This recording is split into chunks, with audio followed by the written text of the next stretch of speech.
안녕하세요. 가상화폐 전문 방송 오늘의 코인 시간입니다. 국내 가상화폐 시장에 금융당국의 첫 방침이 발표됐죠. 가상화폐 시장에 어떤 영향을 미칠지 우선 이 시각 국내 주요 가상화폐 가격 시황 알아보도록 하겠습니다. 9월 5일 오전 9시 기준입니다. 국내 주요 가상화폐 가격 시황 알아보도록 하겠습니다. 비트코인이 480만 4천 원으로 전날 대비 0.54% 하락했고요. 이더리움이 33만 6,950원으로 전날 대비 2.74% 상승했습니다. 비트코인 캐시가 58만 3천 원으로 전날 대비 1.85% 하락했고요. 리플이 232원으로 전날 대비 2.65% 상승했습니다. 라이트코인이 7만 6,220원으로 전날 대비 12.68% 하락했고요. 모네로가 11만 7,980원으로 전날 대비 15.91% 하락했습니다. 이더리움 클래식이 18,720원으로 전날 대비 0.27% 상승했고요. 퀀텀이 13,070원으로 전날 대비 2.83% 상승했습니다. 9시 기준 라이트코인과 모네로가 큰 하락세를 보이고 있네요. 글로벌 가상화폐 시장을 분석해줄 송범선 애널리스트 나와주셨습니다. 안녕하세요. 안녕하세요. 반갑습니다. 송범선입니다. 전문가님, 비트코인이 4천대 중반을 왔다 갔다 하고 있는 상황에서 미국 한 언론이 재밌는 설문조사를 했다고 해요. 네, 저도 재밌게 봤어요. 이게 지금 설문지 주제가 뭐냐면은 이 10년 내로 미국 다우존스와 비트코인 둘 중에 먼저 누가 숫자 3만에 도달할까입니다. 그래서 다우존스 같은 경우는 미국 증권시장에서 가장 전통이 있는 산업인데요. 그래프를 한번 볼까요? 다우지수는 이 9월 1일 기준으로 22,000원 포인트를 돌파했습니다. 3만 포인트까지는 약 36.5%를 더 상승해야 되고요. 그리고 비트코인 같은 경우는 현재 4천대 중반 정도에서 이제 3만 달러까지 500% 이상이 상승을 해야 돼요. 그래서 이제 6배 정도가 되는데 여기서 눈여겨볼 점은 비트코인이 최근까지 이렇게 가파른 산을 만들었어요. 이 가파르게 올라갑니다. 그래서 지난 12개월 동안 700% 이상 상승을 한 거죠. 이렇게 본다고 한다면 완전 불가능한 것도 아닙니다. 이 설문조사 결과를 보면은 59%가 비트코인이 먼저 갈 것이다에 투표를 했고 21%는 10년 이내에 둘 다 힘들다고 했습니다. 비트코인이 좀 더 높네요. 이런 거 보시면은 비트코인에 대한 기대감이 상당하다라는 것들 알 수가 있습니다. 차트 보면서 이제 가격적인 부분 말씀드리겠습니다. 네, 하루 동안 일어났던 상황들 점검해 보도록 할까요?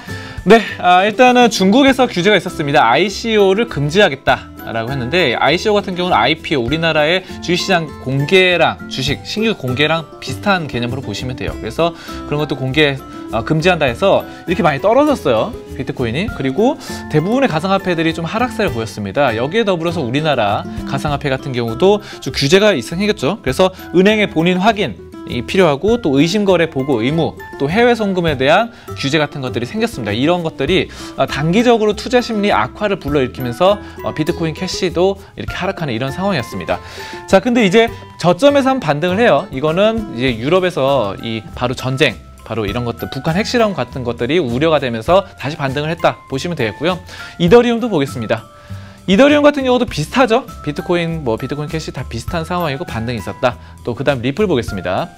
리플 같은 경우도 저점에서 다시 1시, 2시 정도에 새벽 1시, 2시 정도에 반등했다라는 것들 비슷한 양상이었습니다. 여기까지 차트 분석이었습니다. 네, 전문가님, 우리나라 가상화폐에 규제가 생겼다고 해요. 어떻게 생각하시나요? 네, 규제가 생겨서 단기적으로는 좀 안 좋겠지만 장기적으로는 이 규제의 틀로서 좀 잡아줄 수 있다는 부분을 장점으로 보시면 되겠고요. 근데 좀 불편하게 만드는 규제들은 좀 사라졌으면 합니다. 그래서 이제는 강력한 규제보다는 비트코인을 정식 화폐로 인정을 하고 거래를 활성화시키는 이런 규제들이 법적인 제도가 필요하다. 그래서 안전하게 투자할 수 있는 이런 것들 법의 테두리 잘 갖춰지기를 소망합니다. 여기까지 가상화폐 종합 분석 시간이었습니다. 네, 말씀 감사합니다.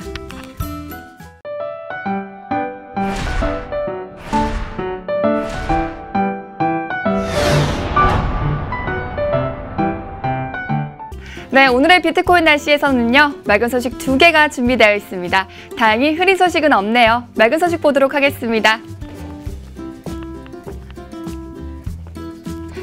네, 금융당국이 가상화폐에 대한 규제 방안을 마련해 소비자 보호에 나섰습니다. 거래소 이용자 확인 절차를 은행 수준으로 강화하고 예치된 이용자 돈은 본인 확인을 거쳐야만 정상 거래가 이뤄진다는 것인데요. 금융당국은 가상화폐 통화를 거래를 추적을 위해 오는 12월 말까지 가상통화 취급업자와 이용자 인증 확인을 진행하기로 했습니다. 이 같은 가상통화 규제는 지난 1일에 결정됐었죠.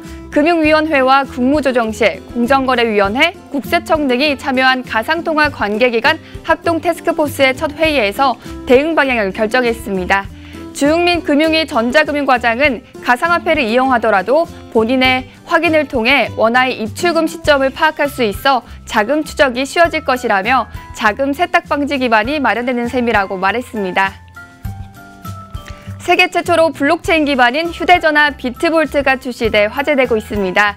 비트볼트는 런던에서 개최하는 핀테크 위크를 통해 처음 소개가 됐었는데요. 블록체인 기술을 기반으로 보안 디지털 뱅킹, 보안 전화, 보안 메시지, 보안 브라우징이 설치되어 있습니다. 비트볼트 관계자 측은 프라이버시와 보안 기술이 강점인 만큼 커뮤니케이션에서 개인정보와 보안을 요구하는 기관이나 개인에 의해 사용될 것으로 기대한다고 말했습니다.